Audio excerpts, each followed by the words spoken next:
गुरुर्ब्रह्मा गुरुर्विष्णू गुरुर्देव महेश्वरा गुरुर साक्षात परब्रह्म तस्मै श्री गुरुवे नमः. दिगंबरा दिगंबरा श्रीपाद वल्लभ दिगंबरा. आज हा संदेश तुमच्या समोर आला आहे. हा संदेश पूर्णपणे ऐका, मध्येच वगळू नका, कारण हा परमेश्वर शक्तीने तुमच्या समोर पाठवला आहे. कारण या संदेशामध्ये श्रीपाद प्रभूने तुमच्यासाठी काही आशीर्वाद पाठवले आहेत. ते स्वीकार करा. स्वीकार असल्यास होय स्वीकार आहे असे टाईप करा आणि आपला भक्तिमय संदेश लाईक करा. श्रीपाद प्रभू म्हणतात, जेथे माझे नाम आहे तेथे मी आहे. जो नामावर प्रेम करतो तेच माझ्यावर प्रेम करणे होय. तुम्ही माझे नाम घेता म्हणून मी तुमच्या मागे पुढे चालतो. जो नुसता नामात आहे त्याला अखेरपर्यंत मी सांभाळते. तुमचं श्रीपाद प्रभूंवर विश्वास असेल, गुरुवचनावर विश्वास असेल तर आत्ताच होय विश्वास आहे. दिगंबरा दिगंबरा श्रीपाद वल्लभ दिगंबरा असे टाईप करा.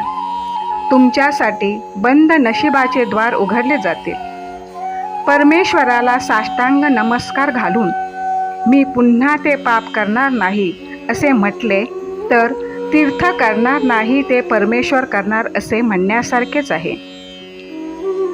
जगात आढळणारी सर्व भगवंताचीच रूपे, पण रूपाची ओळख नामानेच होते.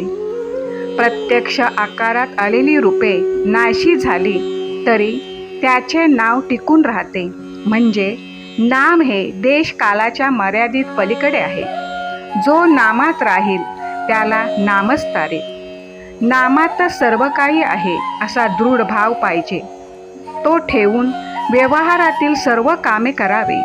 पण यश देणारा देखील परमात्माच आहे असा भाव पाहिजे.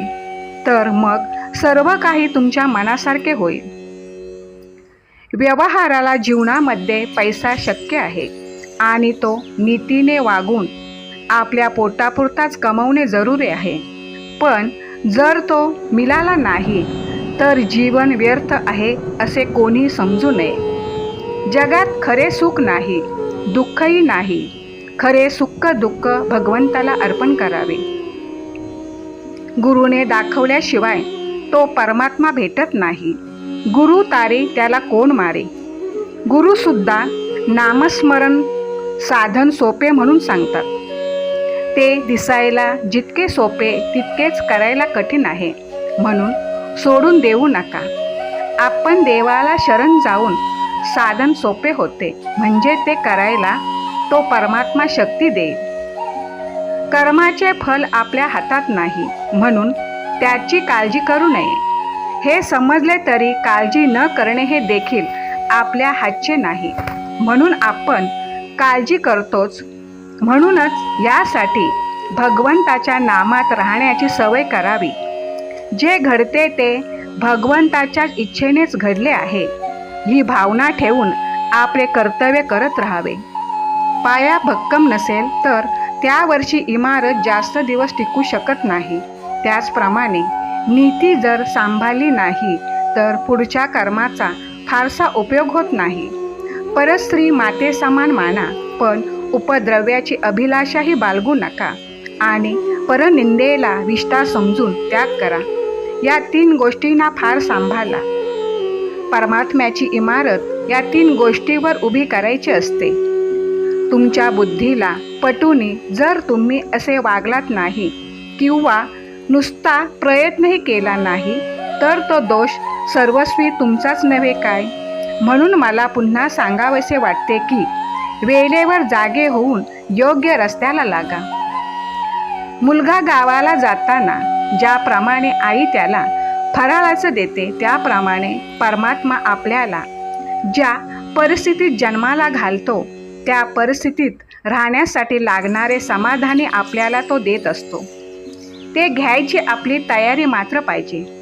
पण मनापासून भगवंताला भजले तो आपल्याला सुख समाधानात ठेवल्याशिवाय राहणार नाही. भगवंताकरिता कुणी कष्ट करू नका. कष्टाने साध्य होणारी ती वस्तू नव्हे. ती वस्तू सात्विक समाधानाने मिळणारी वस्तू आहे. आणि प्रेमामध्ये झालेले कष्ट मनुष्य चटकन विसरून जातो. तुम्ही भगवंताच्या प्रेमाने अगदी भरून जा. आपापसात प्रेम वाढवा, म्हणजे मग सर्व जग आनंदमय प्रेममय दिसू लागेल. आणि शेवटी तुम्हाला स्वतःचा विसर पडेल आणि तुमची इच्छा पूर्ण झाल्याशिवाय राहणार नाही. तुमच्या इच्छेचे, तुमच्या दुःखांचे मग चिंता परमेश्वर करेल. त्याप्रमाणे आपण नाम घेत असताना या विचारांकडे दुर्लक्ष करावे. त्याच्या पाठीमागे जाऊ नये किंवा त्याच्याबद्दल विचार करत वेळ फुकट घालू नये. तुम्हाला विचार विसरायला पाहिजे असे म्हणून त्याचे विस्मरण होणार आहे का? नामाकडे जास्त लक्ष द्यावे, म्हणजे विचारांचा आपोआप विसर पडतो. ते पुढे नाहीसे होतात. खरी तहान लागली म्हणजे सहजपणे कोणत्याही नदीचे पाणी प्याले तरी तहान भागते. त्याप्रमाणे खरी तळमळ असली की सहजपणे नामस्मरण होऊन समाधानाची प्राप्ती होते. तुम्ही तुम्हाला शक्य तितके कर्तव्य करावे आणि मग भगवंत किंवा गुरु पाहून घेईल असे म्हणून आनंदाने राहावे. तुम्हाला स्वतःला कळत नाही तितके तुमच्या मनात काय आहे ते मला कळते. नामस्मरण करताना तुम्ही मला पाहत नसाल, पण मी तुम्हाला पाहतो आहे, कारण मी तुमच्या हृदयात आहे. तुम्ही नुसते नाम घेता, बाकीचे सर्व मी पाहीन. हाच तुम्हाला माझा आशीर्वाद. हा संदेश शेवटपर्यंत ऐकल्याबद्दल तुम्हाला खूप खूप धन्यवाद.